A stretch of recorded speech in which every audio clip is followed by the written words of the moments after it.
Title: Kayamanan o Kaligtasan. Sa panahon ngayon, lahat nagmamadaling yumaman. Lahat gustong may bahay, sasakyan, investments. Pero tanong, may ipon ka ba para sa langit? Sa Luke 12:13-21, may isang lalaking sobrang yaman. Nag-imbak siya ng kayamanan. Nagplano, nag-relax.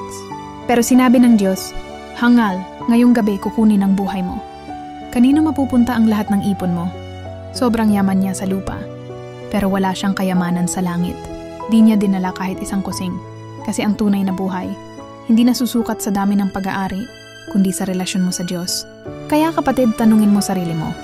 Sa lahat ng naiipon mo, may naipon ka ba para sa kaluluwa mo? Be rich toward God. Invest in faith. Dahil yun lang ang kayamanang walang hanggan. Scripture tag, Luke 12:13-21. Be rich toward God. CTA, call to action. Like, share, and tag someone na sobrang sipag mag-ipon. Baka ito ang mensaheng hinihintay niya.